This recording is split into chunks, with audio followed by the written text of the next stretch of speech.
राम राम। मैं आदरणीय रमेश दलाल जी की बेटी डॉक्टर स्वाति, बचपन से जब होश संभाला, जब बातों को समझने की उम्र आई, तब पिताजी ने कैसे मुझे परिवार से परिचय कराया वो आज मैं आपके बीच रखूंगी। आज जब पिताजी ने बताया कि यहाँ पे प्रोग्राम है तो मैंने बोला मैं भी चलना चाहूंगी, मैं भी मिलूंगी अपने परिवार से जो बचपन से मैं सुनती आ रही हूँ, अपने परिवार के बीच आऊंगी। उन्होंने बताया बेटा ये माँ बाप भाई बहन तो आपका परिवार है, पर आपका एक बहुत बड़ा परिवार है, आपका अपना गांव, आपकी सर्व जाति, आपका प्रदेश, वो सब आपका परिवार है और उस परिवार के लिए हमेशा काम करना है, उस परिवार के लिए हमेशा खड़े रहना है। मन में आए काम करना है, मैं क्या करूंगी, मैं तो अभी बच्ची हूँ पापा, मैं कैसे काम करूंगी, पिताजी बताइए मुझे। तब पिताजी ने मुझे कहा आप एक किसान की बेटी हैं, आप पढ़ना सीखिए, पढ़िए, मेहनत कीजिए, अपनों के बारे में सोचिए, जब सही समय आएगा मैं आपका मार्गदर्शन करूंगा कि आप क्या कर सकती हैं। अभी आप छोटी हैं, अभी आप अपनी पढ़ाई पे ध्यान दीजिए, अपने दिमाग से अपनी लिखाई को मजबूत कीजिए। आपकी अगर पढ़ाई मजबूत है तो आप कोई भी युद्ध लड़ सकते हैं। फिर एक समय आया जब मैंने डॉक्टरी की परीक्षा पूरी कर दी। मैं बताना चाहूंगी मैं स्त्री रोग विशेषज्ञ हूँ। 9 साल की पढ़ाई पूरी करने के बाद मैं पिताजी के पास गई कि अब मेरी पढ़ाई पूरी हो चुकी है। तब उन्होंने मेरा मार्गदर्शन किया कि आपको अब अपने समाज, अपने गांव, अपने परिवार की सेवा करनी है। एक सरकारी अस्पताल में काम करना है और सेवा कैसे करनी है, जो सरकार ने हम सबको हक दिया है, मुफ्त इलाज का, दवाइयों का, जांचों का, आप अभी उस कार्य में लगे। जो भी आपके परिवार के लोग आए, वो किसी भी जाति के हों, किसी भी उम्र के हों, ध्यान रखें उनको उनका इलाज का हक मिले, उनको उनकी दवाइयां मिले। जितना आप कर सकते हैं अभी आपको वो कार्य करना है। महामारी आई थी हमारे बीच, बहुत भयानक बीमारी कोविड की।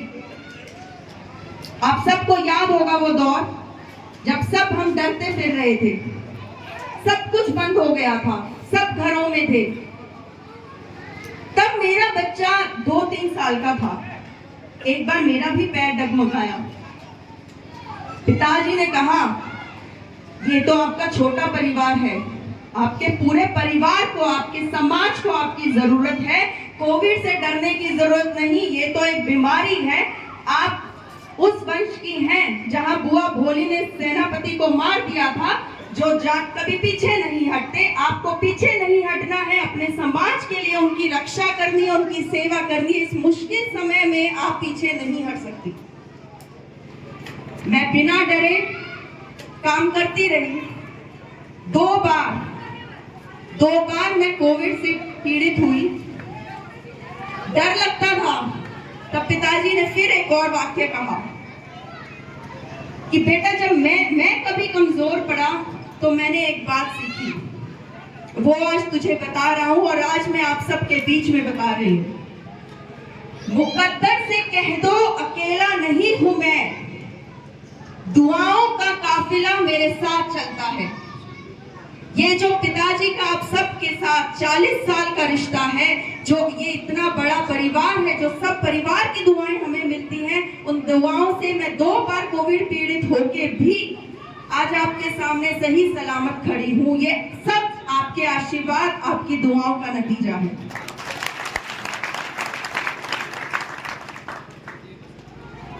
जब छोटी थी तो पापा हमेशा से, मेरे पिताजी आदरणीय रमेश दलाल, आप सबके बीच तो 40 साल से उनका राजनीतिक सामाजिक रिश्ता है, पारिवारिक रिश्ता है। मैं तो बहुत बाद में आई हूँ, आप सब तो उनको मेरे से ज्यादा जानते हैं। बचपन से परिवार में यही बातें सुनी हैं। आंदोलन, बहुत छोटी थी तब भी मैंने एक बार पिताजी से पूछा, ये आंदोलन क्या होता है? पिताजी ने बड़े सरलता से बताया, हमारा संविधान हमें मौलिक देता है, मौलिक अधिकार देता है कि हम अपने हक के लिए लड़ सके। अब वो कैसे हो सकता है? कोई सरकार आए और हमें हमारे अधिकार ना दे, तब हम सब मिलकर एक परिवार की तरह अपने कागजों को पूरा करके सड़क पे खड़े होके बिना किसी कानून को तोड़े जोर से ललकारते हैं उस सरकार को कि हम अन्याय नहीं सहेंगे, अपना हक लेके रहेंगे। उसे हम आंदोलन कहते हैं। आंदोलन किसी भी सामाजिक की बात पे हो सकता है, क्योंकि समाज अपना है, राजनीति अपनी जगह है। राजनीति में आप किसी भी पार्टी को चुन सकते हैं, आप किसी भी नेता को चुन सकते हैं, पर हमारा समाज सही दिशा में जाना चाहिए। हमारे समाज को उसका हक मिलना चाहिए और हमारे साथ कोई अन्याय नहीं होना चाहिए। इसीलिए हम सब मिलके किसी भी आंदोलन की तरफ जाते हैं और ये हमेशा से होता आ रहा है। आजादी भी ऐसी मिली थी जब हम अपना हक समझने लग गए थे कि हम किसी के अंदर नहीं रहेंगे। जब पिताजी ने ये आंदोलन शुरू किया और ये बताया कि हमारे आंदोलन की ये 3 बातें उन्होंने बताई, जमीन अधिग्रहण, हमारा हक, जैसा कि मैंने बताया, मुझे बताया गया था आंदोलन में अपने हक की लड़ाई करनी है।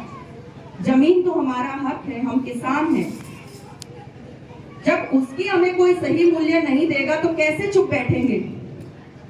हमें तो सड़कों पर आना पड़ेगा।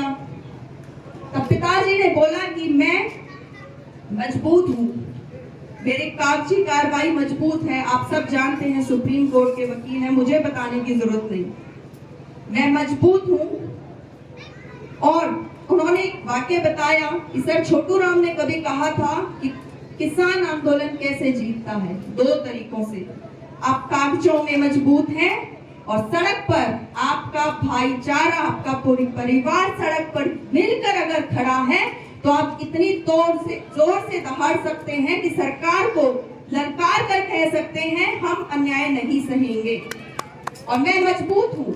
और ये मैं जब 2019 में पिताजी आप सबके बीच में आए थे जमीन अधिग्रहण का आंदोलन करने, और उस समय आप सब जीते थे और 2.5 गुना मुआवजा हमें हमारी जमीन का मिला था, तो ये सब उस समय दर्शाता था कि आप सब साथ हैं, आप सब की हिम्मत बनी हुई है, और आप किसी से नहीं डरते, कोई अन्याय नहीं सहेंगे, अपना हक लेके रहेंगे।